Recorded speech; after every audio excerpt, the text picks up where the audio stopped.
What is up, my fellow mobile gamers? In today's video, we got our best Undead Team and formation. Subscribe, like, it is greatly appreciated. So let's do one quick battle so you can see them in action. Now, if you do not have that tank, like I don't, you can just go ahead and use any frontliner, any defender, any tank from any faction. I'm going ahead and I'm using Suni, however you say her name. We're using all 4 minus Jacqueline because we're going like a damage over time build. All right, so I'm gonna just go ahead and I'm gonna slow this down so we can kind of see this in action and we can just see all the different effects that are going on. You'll notice Rebecca's over here putting out some decent damage. Our tank is in the front taking as much damage as she can. That's leaving our 4 girls in the back line to really just start pumping out the damage and putting on our status effects. If you take a look at the red, you can see look at all the debuffs we have on this character. You'll see they have burn, they have freeze. Look at all this.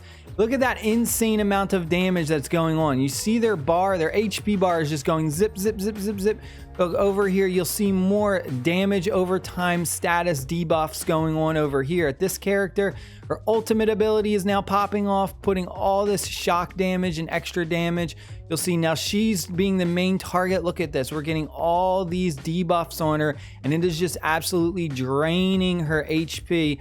And with that, we almost, we lost 1 character, but really we almost didn't lose any, and we were only 5,000 more power ahead of the enemy. But you'll see that we absolutely smashed them. It is a sick combo. I absolutely love it. It's probably my favorite combo in the game.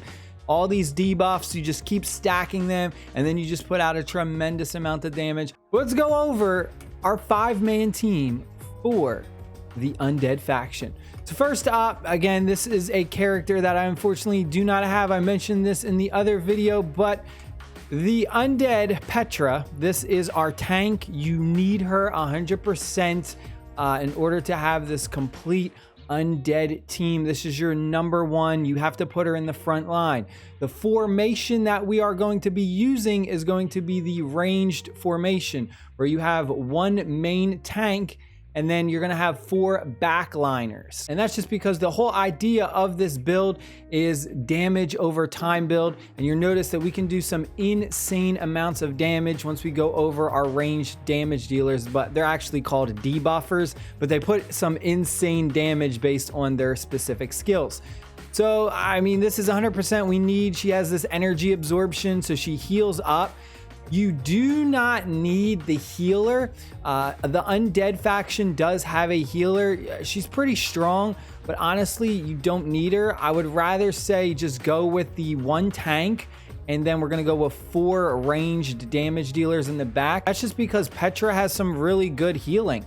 You'll see absorbs HP equal to 12% of the max HP of each enemy within 3 meters. She just has a ton of survivability, and her ultimate ability does some AoE damage based on max HP of the enemies and removes 2 buff effects. And she recovers HP equal to the damage she dealt. So honestly, her alone, you don't need that healer.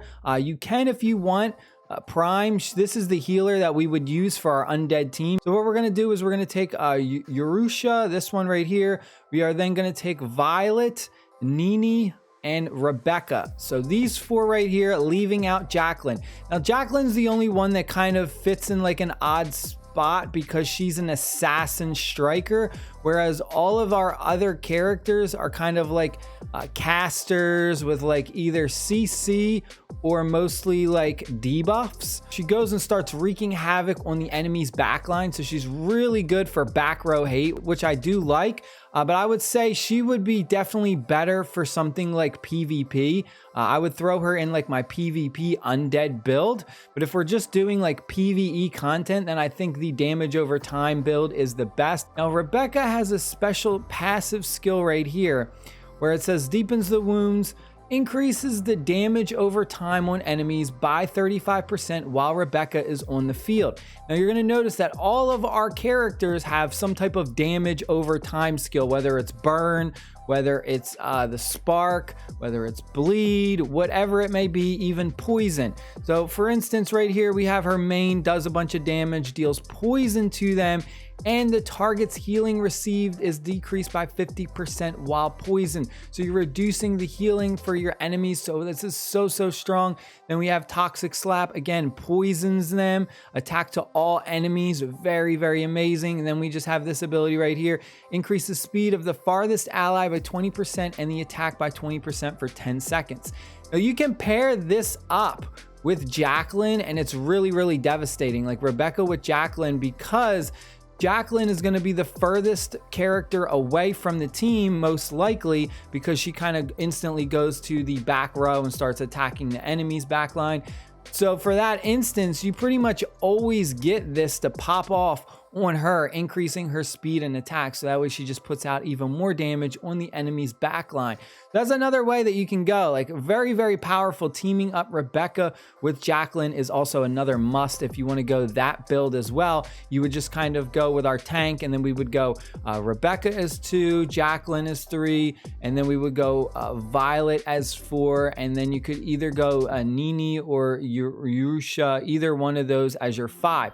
Now, Violet has another amazing skill where becomes powerful by absorbing disasters, right? When she hits a target under a DOT, damage over time effect, whether it's burn, freeze, shock, poison, bleed, which pretty much all of our characters do, attack increases by 1.5% as many times as the number of effects applied, and it goes up to 50 stacks. That is absolutely sick.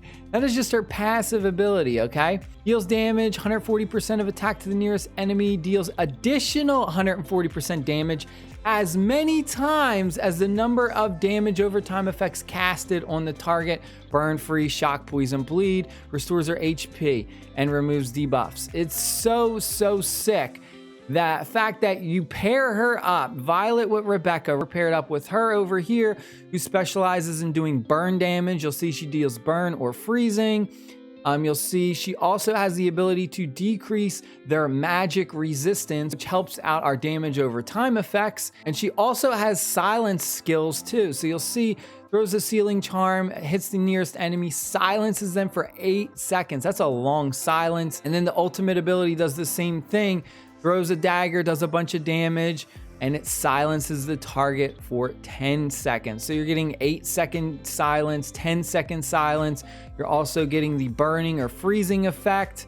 Very strong. I mean, absolutely sick. She has more skills that have silence effects, and she doesn't have as many damage over time. If we take a look at this character right here, she specializes in the shock debuff.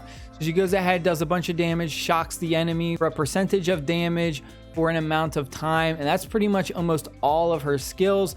She also has the ability to stun an enemy that has the shock effect on them. You'll see this does shock.